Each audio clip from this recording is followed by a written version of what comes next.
Pahayag 16, verse 17 to 21. Pagkatapos nito, ibinuhos ng ikapitong anghel ang laman ng hawak niyang mangkok sa himpapawid at may nagsalita ng malakas mula sa tronong nasa templo. Naganap na!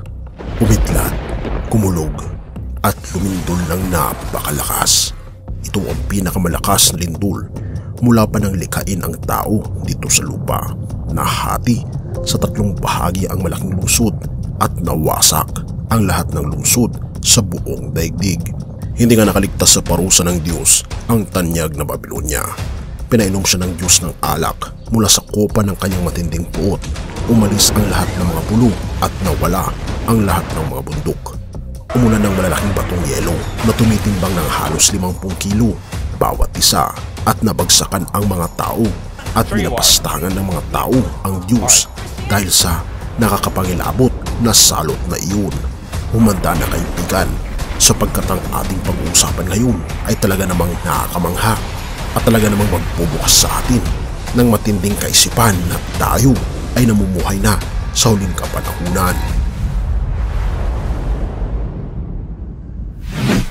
Ito ang bagong diskubre ng mga scientists sa ilalim ng Pacific Ocean, isang butas na magtitrigger daw ng intensity 9 at magdudulot ng napakalaking tsunami na wawasak sa mga bansa.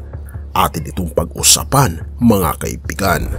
Isang kamanghamanghang tuklas sa kasaysayan ng mundo, ang isang butas na ngayon lamang nakita ng mga scientifico. Ika pa sa Science and Future, isang butas ang nakita sa ilalim ng karagatan na magtre-trigger ng mga major earthquakes. Ito ay nakita ng mga scientists sa ilalim ng karagatan. Ito, kaibigan, ay isang particular na butas na sinasabi nilang bad news dahil ang pinakamalakas na earthquake ay mangyayari sa Pacific Northwest ng United States of America sa ilalim ng butas ng karagatan. Sa isang press release, ang mga researchers galing sa University of Washington ay binanggit nila na ang butas sa karagatan ay situated sa coast sa US state ng Oregon sa taas ng Cascadia Subduction Zone Fault. Ang leakage na ito ay nangyayari na at ito ay isang magandang sign na hinog na ito at magkakaroon na ng isang napakalakas na earthquake. Sabi pa ng mga scientifico, ang butas sa ilalim ng karagatan ay tinatawag na Pythias Oasis. Ito ay pinangalan pagkatapos ng isang oracle na nagbigay ng propesiya habang siya ay nakaupo sa hot spring sa Pacific Northwest seafloor at nakita ito noong 2015 lamang.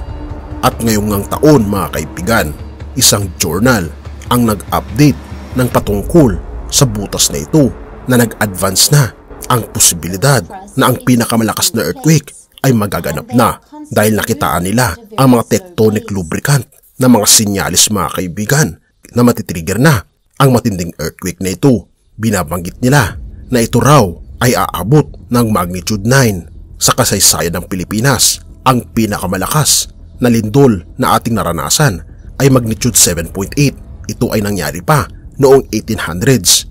Ngunit ang nakakamangha, mga kaibigan, hindi lamang sa United States magkakaroon ng problema sapagkat lahat kung sakali na mga plates sa buong daigdig, lalong higit ang Pilipinas dahil tayo ay kabilang sa Pacific Ring of Fire, ay madadamay din sa matinding earthquake na ito at magiging hudyat upang matrigger ang tinatawag na Big One sa ating bansa. At binabanggit ng mga scientifico ang the Big One na ito ay kikitil ng libo-libong mga tao na malapit sa mga fault line ng Pacific Ring of Fire. Kabilang na nga dito ang Metro Manila at ang buong NCR. At kung ating mapapansin, mga kaibigan, binabanggit sa Pahayag chapter 17 na mahahati sa tatlong bahagi ang mga lungsod na kung ating mapapansin, ito ay epekto ng matinding earthquake na hindi pa nangyayari sa buong sangkatauhan ayon na rin sa Pahayag chapter 17. Kaya naman, nais ng ating Panginoon na tayo ay maging handa. Tunay nga, mga kaibigan, na malapit na tayo sa katapusan ng mundo. Hindi na magtatagal, kaibigan, ang ating mundo. Nais ng ating Panginoon na manampalataya tayo sa Kanya dahil ang ating mundo ay hindi ligtas. Huwag nating mahalin ang mundo o anuman ang nasa mundo, kundi ang tanging mahalin lamang natin ay ang ating Panginoong Diyos. Isama natin ang ating buong pamilya na katulad sa nangyari kay Lot ay itinakas niya ang kanyang mga anak palayo sa mga syudad. Nais ng ating Panginoon na ilayo natin ang ating pamilya sa kasamaan ng mga syudad sa ating daigdig, sapagkat hindi ito magiging ligtas.